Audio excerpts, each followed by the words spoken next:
Okay, so good afternoon, everybody. This is Dean. I'm the pharmacist. So this is will be my coronavirus panel, and this is we're gonna talk what we're gonna do about it and how we're gonna go about it. And first and foremost, I want to thank Jennifer Perez from Perez Play Events and PuchiCon for giving me this opportunity in this really tough time.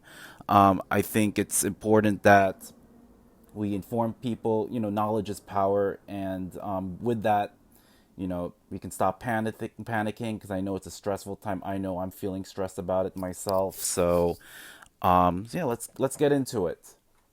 So the overview is that we're going to talk about coronavirus, but before that, we're going to talk about how a virus acts, and so you get an idea on how it's going to go. So we're going to talk about the history, how the virus spreads and infects, who's at higher risk, preventative techniques, what happens should you get it. Right, there's also treatments and cures if there are any, and also watch out for these hoaxes and conspiracy theories. And here, so what is a virus? So, a virus is a pathogen. It contains either DNA or RNA, so it's inside these little envelopes here, as you can see. And by itself, when they're on their surfaces, when they're not in a human body or in an animal, it's not a living thing by itself. So, in order for it to be effective, it needs to invade a cell in order to be a living thing, and that's where the damage starts. Once it enters a host cell, it enters the nucleus of the cell where all the DNA is. So instead of the nucleus making the DNA for the animal, it makes the DNA for the virus. So it so the basically the virus is just like some kind of a shooter, or it could be just like and it'll be in some kind of a capsule. So it's like a car. It'll just crash that car into a house, for example, and then now there's gonna be there's a hole in it now, and then after it goes inside the house and then brings out the guns. The guns are like the proteins in this case. So the proteins that help with the RNA virus to get into, in this case for the coronavirus is an RNA virus, to get into the nucleus and start invading. So again, uses the nucleus of the host cell and all those equipment there, and then it'll just make more copies of the virus and start infecting. And usually, one virus is not enough to get the symptoms, but once you do get the symptoms, that means the viruses keep going and going, and you have a lot of the copies. All right, so this is in a picture form, so I'll explain. So, the virus recognizes receptors. This is the general one for most viruses for humans. So it will start to go into a receptor, and then it'll start binding in. And then after that, it goes in, and then it goes into the nucleus here. So it will start being part of the DNA strands there. And then after that, it once a cell dies, you get more of the copies. Okay, so in this case, what we're all talking about, what is the coronavirus? So it's actually a family of viruses. So they're known for their spike proteins. Those are the ones that are in red over here. So these are the ones that will actually get into these receptors that are on the cells, and that's when it's going to start attacking. So there are actually four types of coronaviruses. There's an alpha coronavirus, beta coronavirus, gamma coronavirus, and delta coronavirus. Don't get too caught up with the names. So the main one, what we're talking about, that's everyone's getting infected, is something called SARS-CoV-2. I'll explain more about it in a little bit. So, generally for coronavirus, they infect the birds and mammals, especially us humans, and most of them cause the common colds. Okay, and also diarrhea for specifically pigs and turkeys. But for the purpose of this panel, this is more about, it's more respiratory, and some can actually transmit between animals and humans, though we don't have evidence yet on between domesticated animals, so your dogs or your cats, and the humans. But we do see evidence that it's between humans and bats. So I'll explain a little bit more about that. So the history, as you probably know, so the early cases, it started out in December of last year. So it's in Wuhan, in the Hubei province of China, and this one happened in a seafood market. But that seafood market also sold other meats as well, like bush meat and some exotic meats. We don't know what it is, but the problem is, when you're doing inadequate and inappropriate hygiene, and you're not doing what you need to do, you that's how you're gonna have viruses spread. Especially since in China, on the that kind of market, it's too many people are too close to each other. So a little sneeze or a little cough, you can just that's a way for the virus to spread. So again, poor hygienic and cleaning practices, as well as close contacts and inadequate meat preps, make the viruses mutate and spread. So in the beginning, the name of it was 2019 nCoV. So it stands for 2019 novel coronavirus. Novel is not the book, but novel means name. New. I'm sorry, new. Novel means new. So this one is related to what we call SARS-CoV. That is what everyone knows back in the mid 2000s, like around 2003. It was called SARS, if you remember that. So that one is related to it. And so, just for technical purposes, the name is SARS-CoV, or severe acute respiratory syndrome coronavirus 2. So it's SARS-CoV-2. That's the name of the virus. And the disease called COVID-19. It basically stands for Coronavirus Disease 2019. So how does the virus spread and infect? As I said, it's spread through close contact with an infected person, or from if it's from animal, or if it's meat that is undercooked, or raw meat that's not prepared properly. So droplets can be released by coughing and sneezing, and it can actually enter through mouth, nose, or eyes.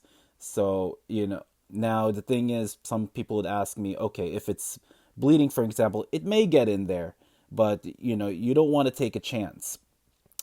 So if it does land on the hand, and then you tend to touch your face, then the virus will enter there like that. Viruses do not have wings and they don't have legs.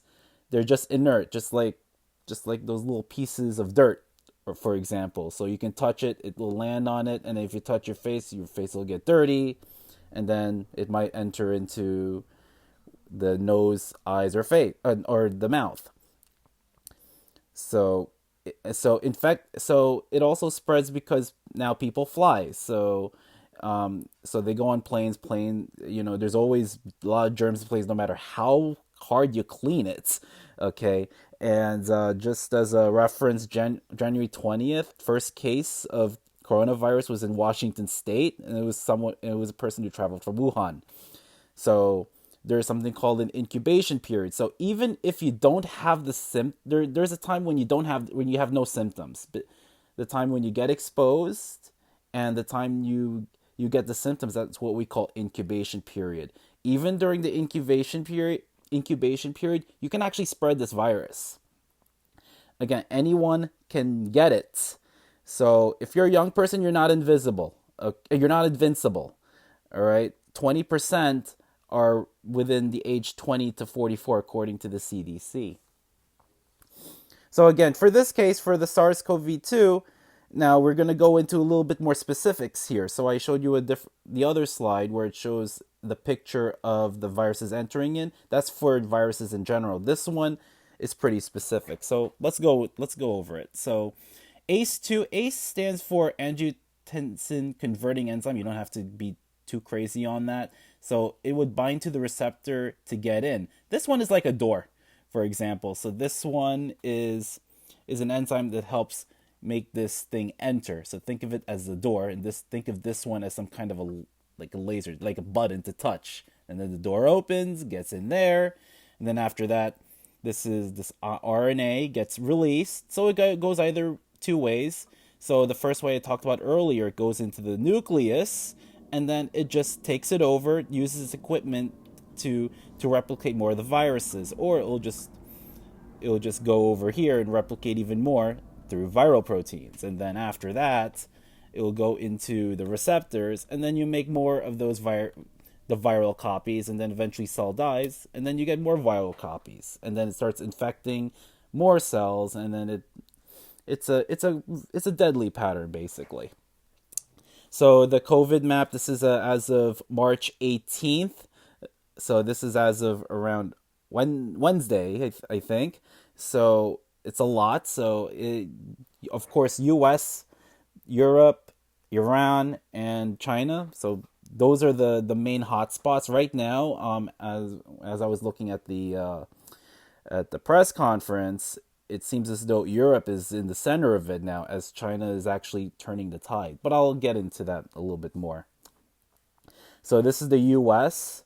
here. As you can see, most of them are in New York State, in the Northeast. But just a little bit of a background. New York State actually does more testing than anyone else. So it's not it's relative to the testing. If all the states were to do some testing, it would have been to maximize your testing would have been a different story. All right.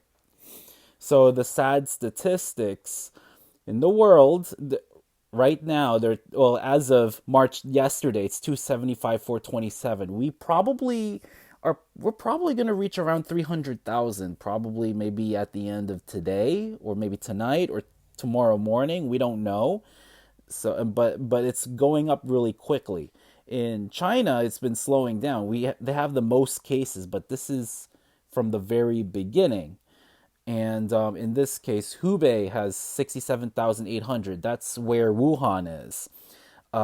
What's even surprising is that for Italy, even though it has a little bit more than half the cases of China, it actually has more deaths than China. It has more deaths around in the world.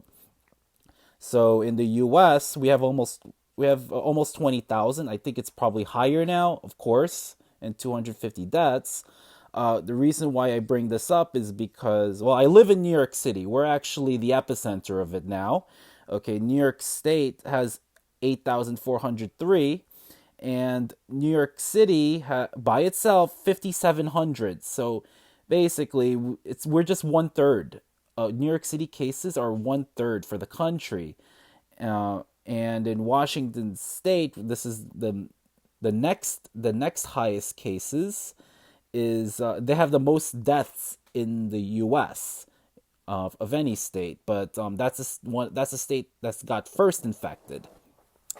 The next one is California. So, and they're the first one to institute some kind of a lockdown. This is a stay at home.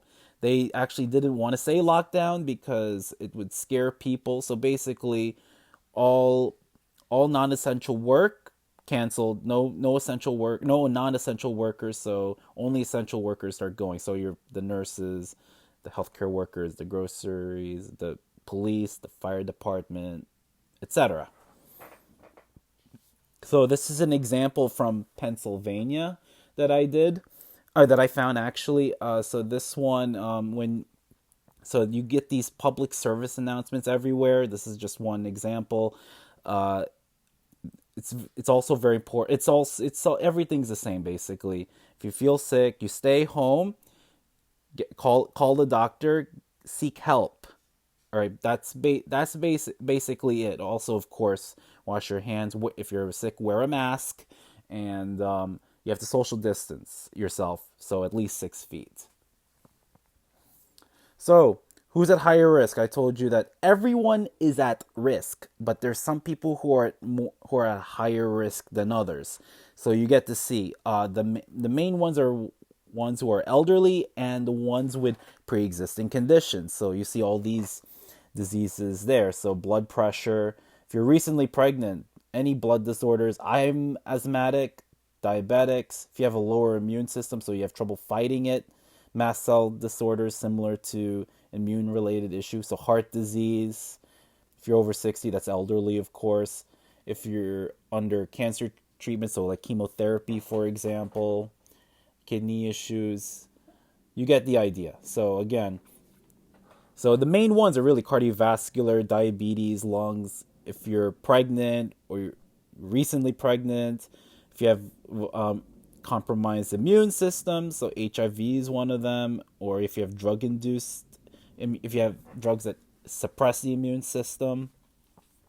So prevention, this is very important. The most obvious for the prevention, as with most viruses and other infections, is to avoid exposure to the virus. If you have symptoms or not feeling well, you have to stay home. And for everybody, you have to wash your hands for 20 seconds. So for this one, some people tell me to sing happy birthday twice. I just count by 20. I know sounds very how shall I put it this way? Boring, but you have to cover your mouth. Okay, so with your elbow, okay, when you cough or sneeze, elbow, use your elbow, okay, or use your tissue. If you do use your tissue, throw it away, then wash your hands for 20 seconds.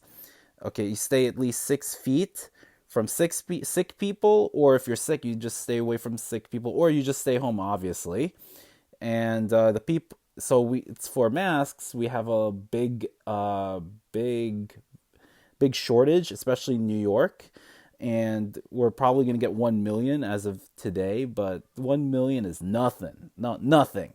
So the ones who really need the mask are those with the symptoms, the ones who are sick, the ones who are taking care of the sick, and the ones who are at high risk. That includes the healthcare professionals. Well, they fit those two anyway. So you have to clean and disinfect surfaces and items. So rule of thumb, the minimum alcohol concentration is 70%. Okay. Now, there are a few isopropyl alcohols where it would be, I saw 91%. 91% you would use if you're unable to wash it with water, basically.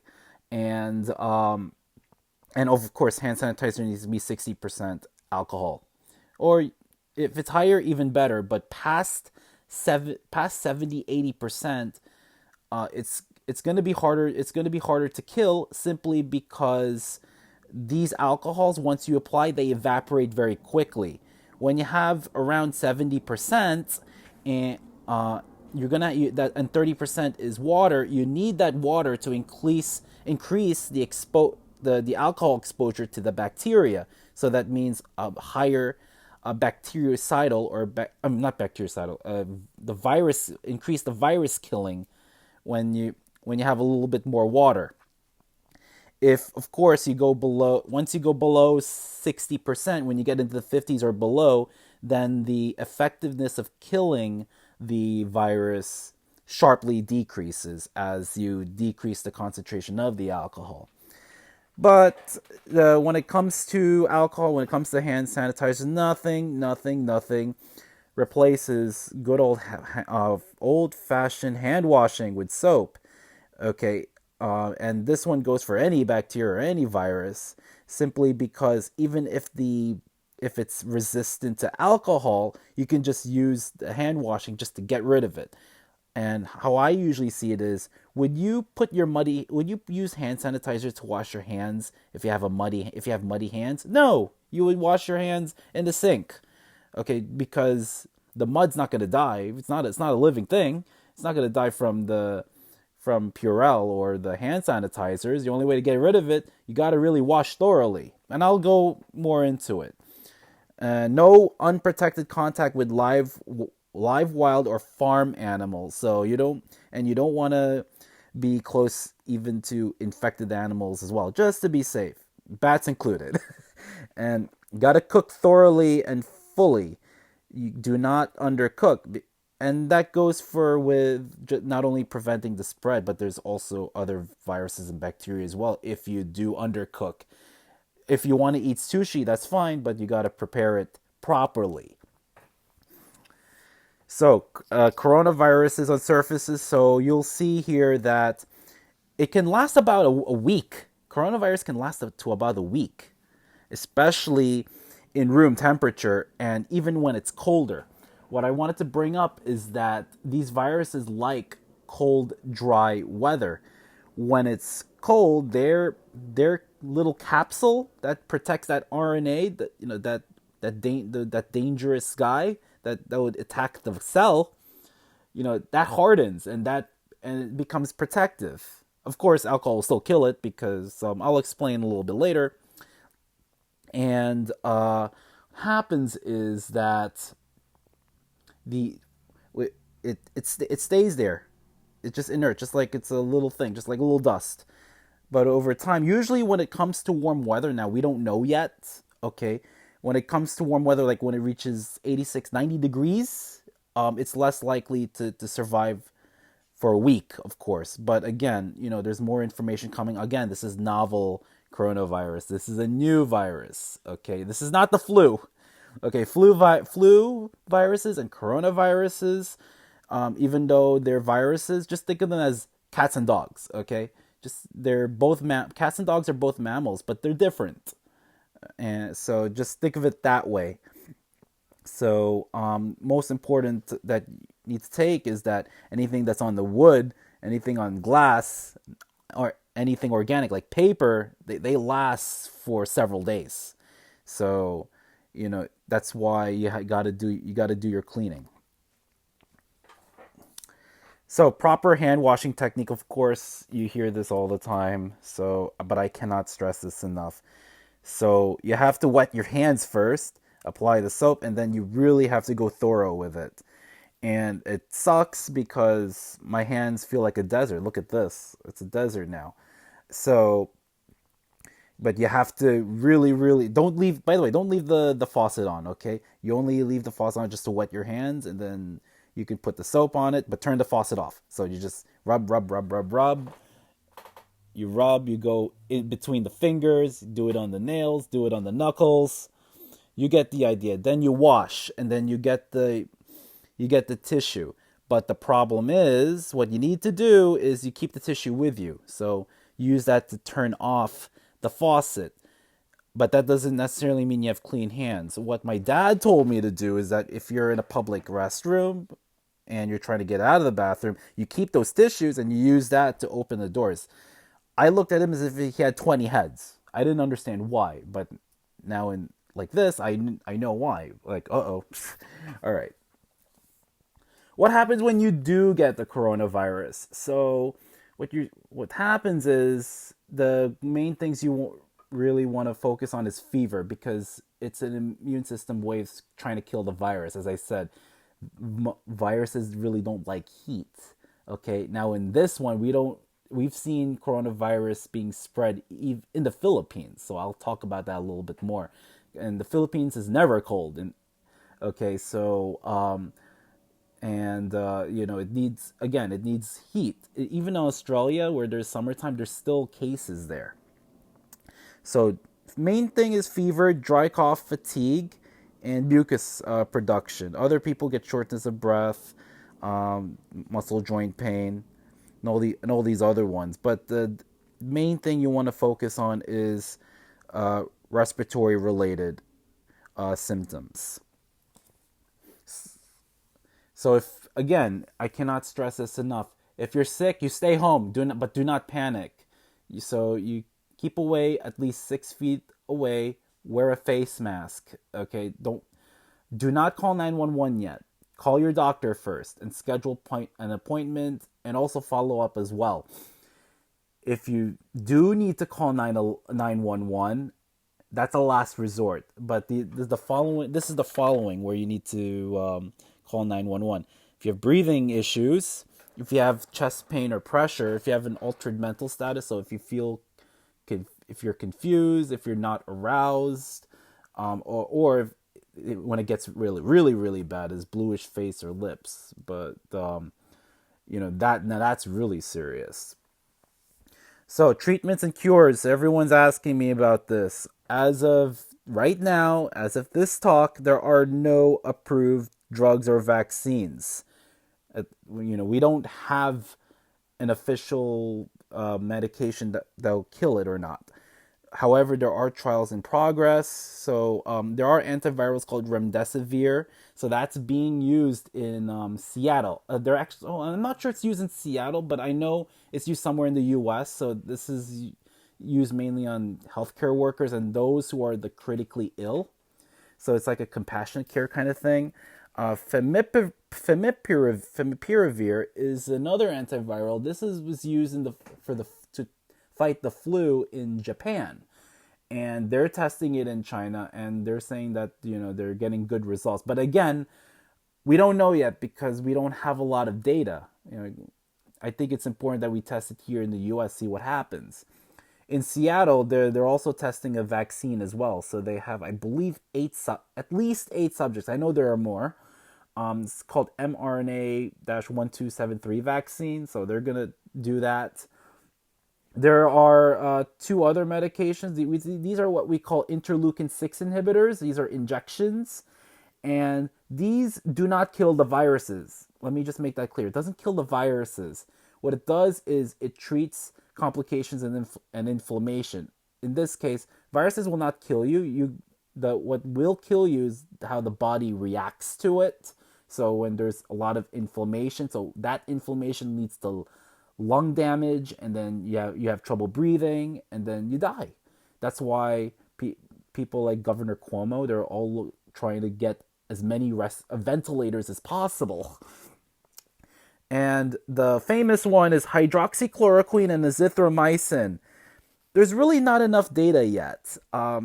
People say that, oh, it's working. It worked in a study. It worked in this country. It worked in that.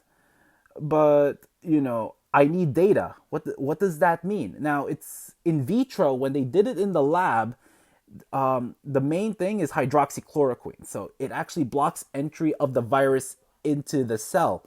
The azithromycin is just like a booster. But again, where's the evidence? How does this work? I don't know. We're still looking for it. So now this guy, yes, the president. This guy's I don't know what's going on with this guy. So this is actually today. This is 10:13 in the morning, New York time. So I'm gonna quote: hydrochloroquine and azithromycin taken together have a real chance to be one of the biggest game changers in the history of medicine. The FDA has moved mountains. Thank you. Hopefully they will both. H works better with A. International Journal of Antimicrobial Agents. Be put in use immediately. People are dying. Move fast and God bless everyone. Oy, oy, oy. Sorry about that. But if you're the president of the United States and you do something like that, please don't. You gotta have evidence to prove it. Okay? Don't, it seems as though he wants to take credit for it. No, you're not a scientist, first of all. Okay? Last time I checked, you live with us. You're not a scientist. Are you kidding me? So he probably based it on a French study that had only 36 French subjects. When you want to do a study to see if a medication works or not, simply put, you have to have a larger group than that, like several thousand at least. All right, and it has to be a diverse amount of people, not just 36 French people. There's not a lot of not a lot of diversity there, as you can see. So with this study, they looked into giving hydroxychloroquine 600 milligrams once a day. So they have what we call treatment arms. So these 36 people are split into 3 groups. We don't know how they're split. It's not 12, 12, 12, most likely, but we don't know. I'm only going to take out most important information to take out from the study. So there's one group where they're not taking any medication. So they're taking, it's what we call the control group. They get like a placebo or whatnot. We don't know. The other group only gets hydroxychloroquine 600 milligrams. And then the other group gets hydroxychloroquine with azithromycin. The problem with azithromycin, well, in this case, is they didn't give the dose. I was looking everywhere to find the dose for azithromycin. Azithromycin comes in at least in the US, three different strengths. There's a 250, there's a 500, and there's a 1000. So which one did they use? I don't know. And also, what I didn't see too much in the study was safety. So there is a drug interaction between hydroxychloroquine and azithromycin, and the issue is arrhythmias. So it's abnormal heart rhythms and torsade de poids. That's what it's pronounced. It's French also, but it means twisting of the points when you see it on an EKG. You don't have to be worried about the technicality here. The main thing is abnormal heart rhythms may lead to cardiac death. So that's something to watch out for. So this is the data that I got from this French study, and this is, of course, this is a new one. So you'll see here in black, that's the controls. So they're not taking any of the treatments. The blue is the hydroxychloroquine. The green, they're taking hydroxychloroquine and azithromycin. All right, so you don't have to worry about the p-values here. What you do have to focus on is from here all the way to here. So you'll see there's not much of a difference here, but once as day 3 comes, you'll see that there's a big difference. This is you'll see that zithromycin helps a lot. But again, even though it looks hopeful, you have to have a little bit of skepticism because, this trial has a lot of limitations. The big one is the lack of people who are in that clinical trial. All right, so I understand it takes a lot of toll. A lot of events that I want to go to, I can't go out a lot, and because of the coronavirus, a lot of businesses are shut down. Most people who are able to work at home are able to. A lot of people are probably laid off. A lot of people are how should I put it this way? I mean, they can't go to work simply because we're trying to stop the spread. So all this is taking a physical mental toll. So in this case, we had to limit crowd sizes. So it began in New York, where it's 500 is the minimum for the gatherings, and then for some reason, for another state, I think Massachusetts and LA and California, they reduced it to 250, and then CDC gave a recommendation, they reduced it to 50, and then now this Mr. Big Mouth here turned it into 10, which is, I don't know how that's possible. I know in New York City that's not very possible, especially where I have to use the subway. I don't drive here, okay, and I'm considered an essential worker. I'm a pharmacist, so it's not easy. Quarantining, isolation, lockdowns, it's going to be all over. Someone's asking me if the whole country is going to be locked down. Again, we don't know yet. Italy's locked down, so and there's probably going to be a few. China is locked down, but they're trying to get their act together. There's curfews now for for some localities. And events canceled, postponed. Businesses again are shutting down, and even if they are not shut down, they're struggling. Because of that, it leads to less productivity. There's less money coming in because people don't want to come out. I mean, it's really sad. And another thing is, if you know someone who has COVID-19, for example, I mean, it's scary. So, uh, I'm it's it, I'm really hoping that everyone's doing okay, and so yeah, I'm surprised I didn't get any questions yet. So, all right, so the I actually have to put a human face in it. I think it was a couple nights ago I was watching CNN, and so coronavirus affects 7 people, killing 4 people, including the mother here. That's the mom. So I mean, think of one person. Think about it. It's a lot of, when one person who was affected by it. I mean, that's a big hit. When one person dies from it, that's big enough as it is. But when you have 4 people dying and then you have 3 people still in the hospital, I mean, you can't really put the words to it. Again, all of Italy is under a lockdown, and still the deaths and the cases are still going up. So another thing is, I'm from the Philippines, so this one they only have a little bit more than 200 cases in the countrywide, and they did a lockdown on March 17th, at least for the capital.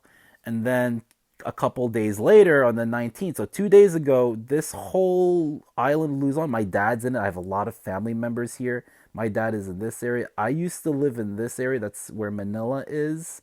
So this area is all under lockdown, even though this whole country has less cases than where I live in Queens. In Queens, we have over 1,000, but then again, it's more highly dense, at least in New York. But Manila is highly densely populated, so I'm pretty surprised. So California is the first state in the country to lock down, and so in this, well, the lockdown is not really locked. They didn't call it a lockdown. What they did was they call it a stay-at-home order.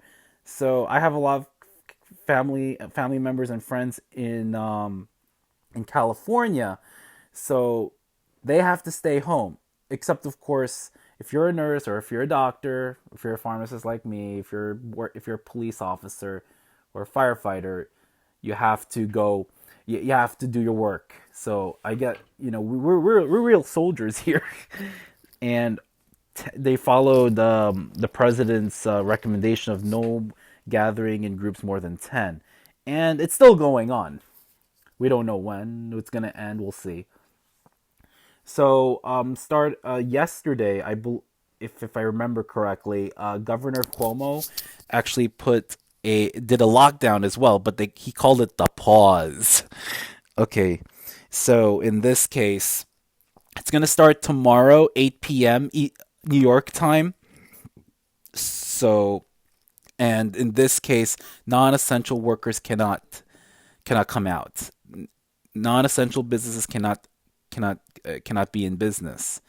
I have to go to the pharmacy though, so I work Monday to Friday, 10 to 7. So it's been getting really busy, and it's big. It's a lot because when we order a huge shipment, it's gone in a matter of 1 or 2 days.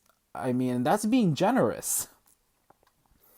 Okay, staying healthy. Oh, this is hard because they probably close all the gyms as well to prevent the spread. So, just because you're quarantined, unless if you're sick, you can still go out. But of course, you gotta keep your distance.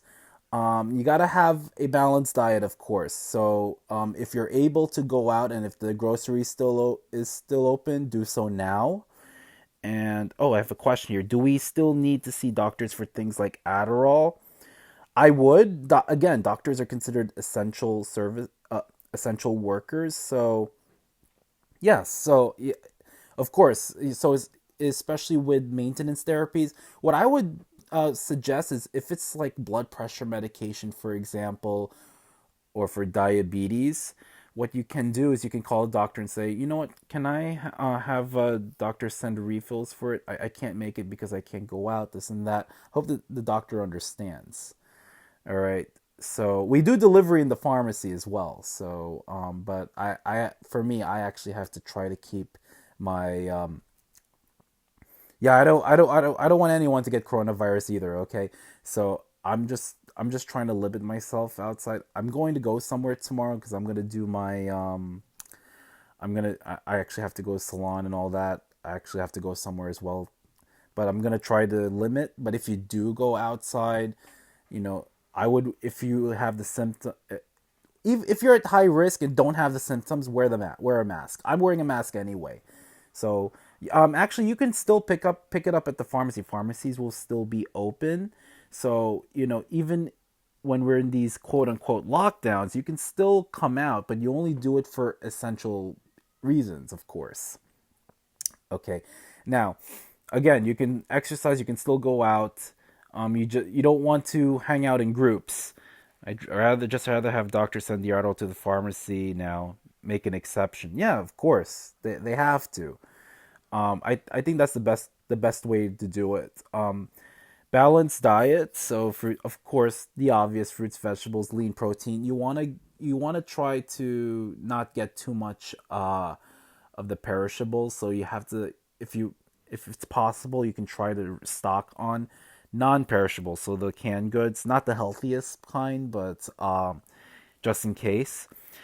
Also, it's not just the physical health; it's also mental health. I sometimes need a mental day. I'm autistic, so sometimes I really need a break from all this because this is a lot. I've been monitoring this virus ever since it came into the United States. I'm like, oh my goodness, let's.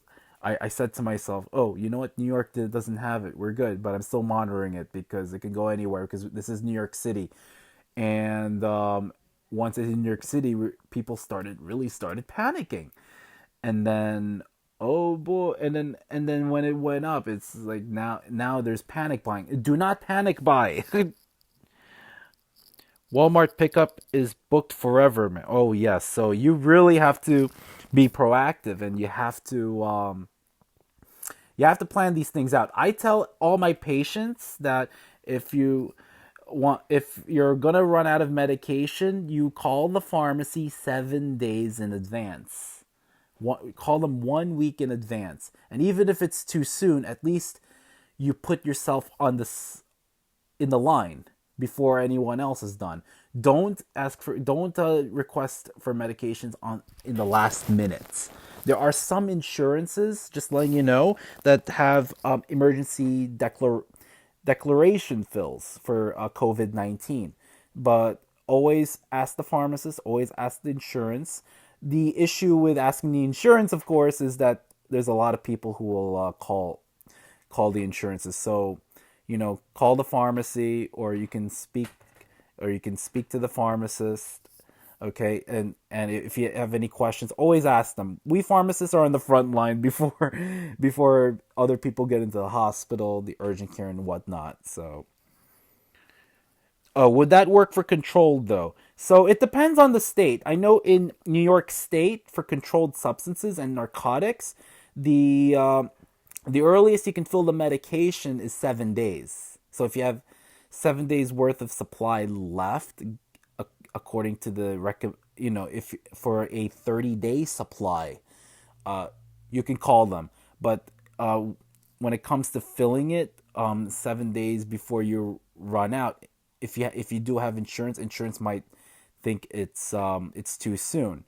But you can override it if, of course, the insurance is okay with it, has a protocol for emergency declarations. So, and I forgot to say, gotta if you can take a break from media coverage. Okay, you don't have to know everything. Okay, but keep yourself updated. Now, for New Jersey, I'm not sure about. I would always call the pharmacist. I would also call I would go on the website as well. For I know New Jersey has its own like we have in New York Bureau of Narcotic Enforcement. I don't know what it's called in New Jersey. So, and in addition to that, I know we're all scared. It's okay to feel. It's okay to feel scared. It's okay to feel. Try not to be angry though. But it's okay to feel frustrated. Let it out. Okay. Of course, don't kill anybody. Don't choke. Don't strangle anybody. It's okay to be scared. Don't panic. Okay. Everything will be okay. The good news I want to bring up is that China, where the first cases, is improving. So, but that doesn't mean you become complacent. You still got to do what you got to do to prevent the spread, or else. So I got it for pictures. So strategies for handling anxiety. As I said, exercise. You can meditate. You can write. You can do your journals. I do this a lot, watching funny online videos. Okay, and there are other things as well. Okay, so and very important. I see this a lot. I think everyone should should be aware of the hoaxes and conspiracy theories. And there are a lot of those, and there are probably going to be more after I finish this presentation. So Jim Baker, some religious guy, has a silver solution. They think that, oh, it kills all the viruses and all that stuff. We don't have the evidence for it. Don't believe the hype. Alex Jones, so this guy's from Infowars. So this conspiracy theorist guy, this guy has a super blue toothpaste. Again, there's no evidence to that it will help treat or cure coronavirus. They There's another conspiracy theory in the government introduced the coronavirus, but Bill Gates did it. I don't know. And government, I think, has the cure, but won't release it. Or, well, we don't know that. I saw another one that really surprised me. Hand dryers do not kill coronaviruses. Okay, it does not replace hand washing. So don't, you only use hand dryers just so you can dry them. That's it. Or coronavirus is made by the Chinese government to wage war in the U.S. We don't have the evidence for that. If the Chinese government were to make the coronavirus as a way to wage war, I think they would have done it in a different way, and they wouldn't want it on a. They wouldn't want. Oh, they wouldn't want to do it on a. They only do it in the U.S., but if they wouldn't want to see it spread all over the world because it would affect them. Because it'll cause issues. Oh yeah. Also, Geraldo Rivera, you can't hold your breath for 10 seconds. And cough, you have it, and that U.S. will lock down. Oh, I will actually talk about it. So Rush Limbaugh, this guy. So oh yeah, so you have coronavirus if you can't hold your breath for 10 seconds without coughing. That doesn't make sense. No, no. So I don't know who comes up with these things. Rush Limbaugh actually said 2 points that are wrong. So coronavirus is used to take down Donald Trump. Oh, I finally said his name. Oh shoot. I rarely say his name. But so because I really have a lot of disagreements with him. But anyway, enough with the disagreements. But they think that coronavirus is made by the Democrats or whoever or the liberals, and just to take down the president. And he says that's no worse than the common cold. That's a big false equivalency.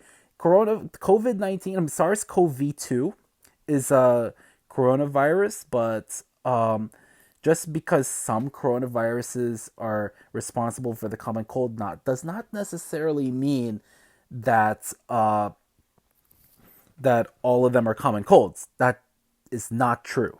Okay, SARS-CoV-2 is much worse than the common cold. I have never seen that I know of a common cold killing anybody.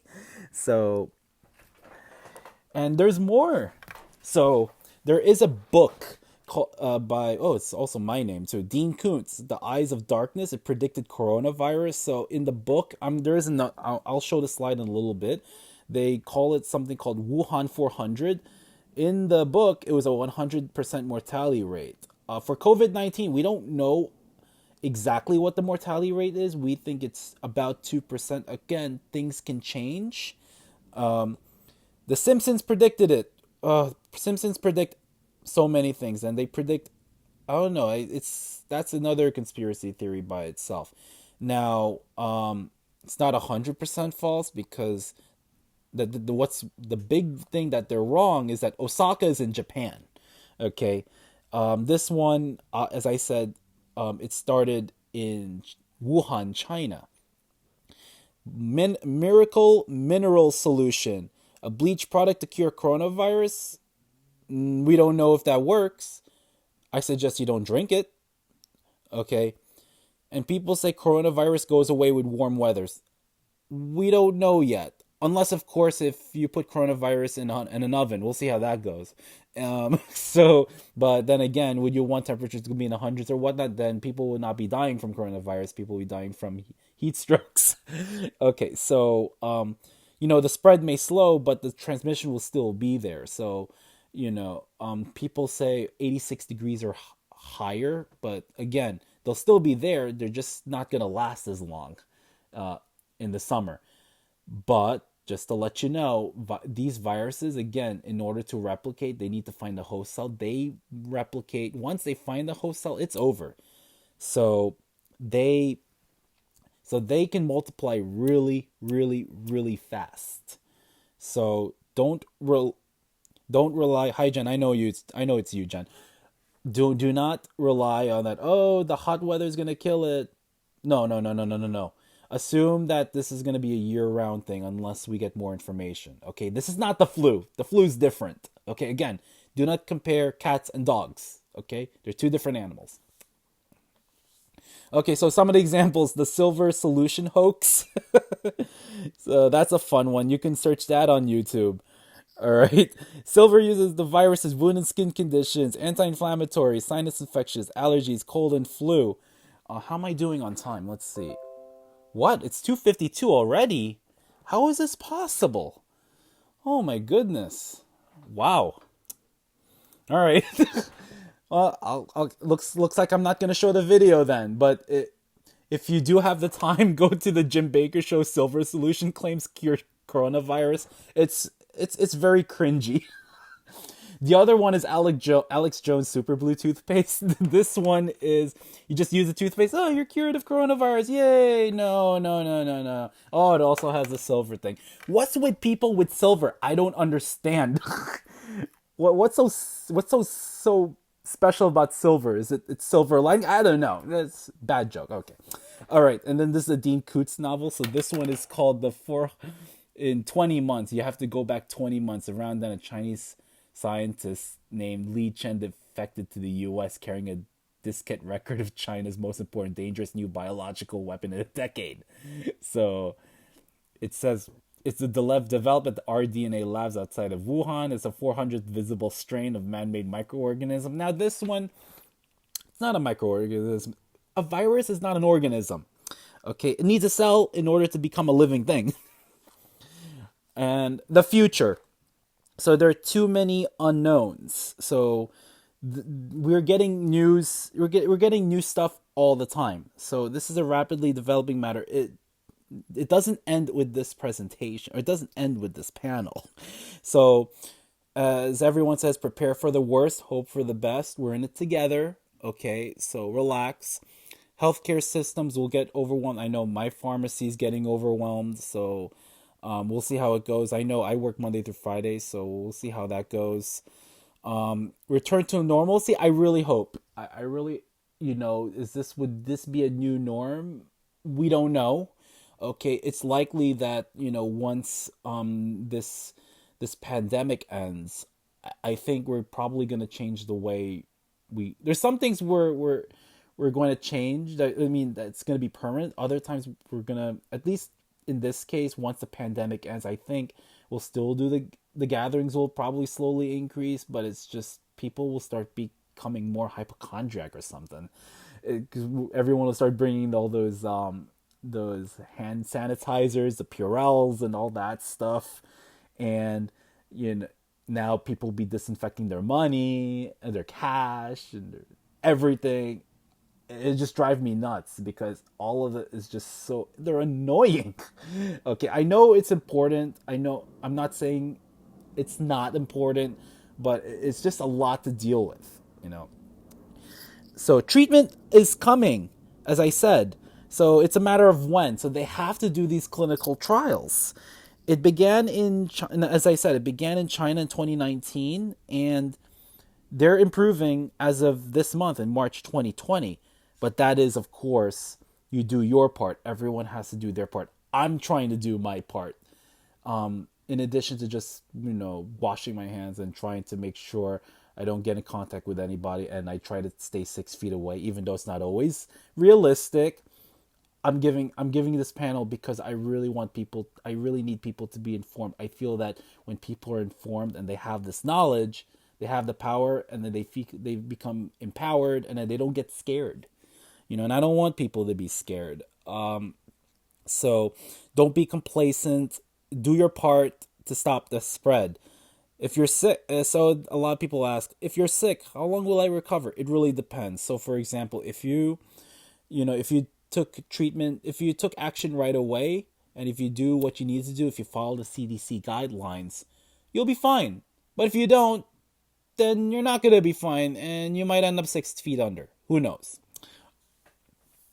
Take home messages. I know it's a very heavy presentation, so take coronavirus very seriously. Okay, wash your hands, you clean, disinfect your surfaces. If you cough or sneeze, you cover your mouth with your elbow. If you're going to use a tissue, again, you're going to you blow it into the tissue, then you throw it away, then you wash your hands for 20 seconds. Okay, stay home if you're sick.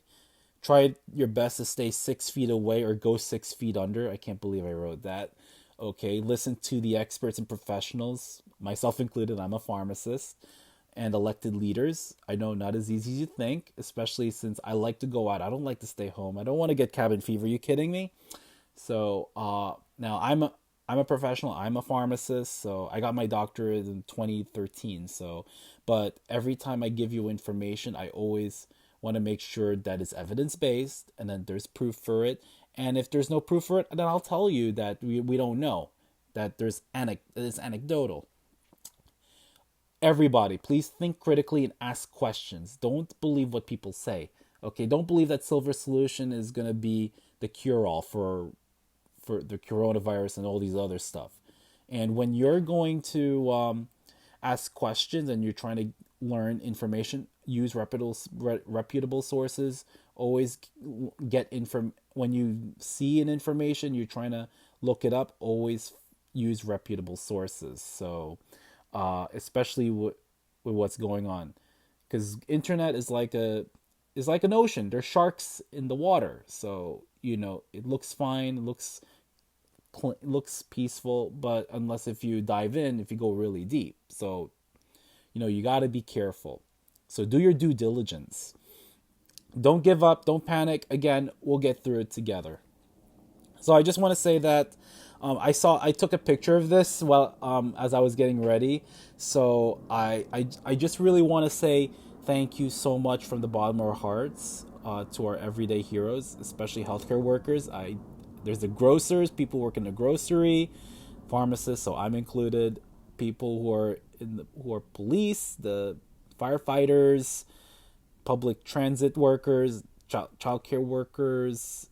I mean, all you do, you just thank you so much for helping improve our lives. Thank you so much for keeping everything together in this really scary, frustrating you know, times. So it we're gonna get through this together. We've been through before. I remember when 9/11 occurred. That was a big shock. It changed. You're not the same person as in before 9/11. Anyway, so let's see, how am I doing on time? Oh, it's 3 o'clock already. So anyway, if you have any questions, if you're not able to ask the questions during the live, you can still comment. I want to thank everyone for watching, for joining this panel. I want to thank Jen for giving me the opportunity to do this panel. And I want to thank Puchikana as well. And so I hope to do another. Maybe I might to do another another panel for this one. Maybe we'll have new information. But let me ask Jen. I want to find out if I can stay a little bit longer if they have any questions. All right, let's see. I guess probably there's another panel at 3. So anyway, I will be doing another presentation at 7:30 p.m. in tonight, New York time. So I'll do it on Instagram.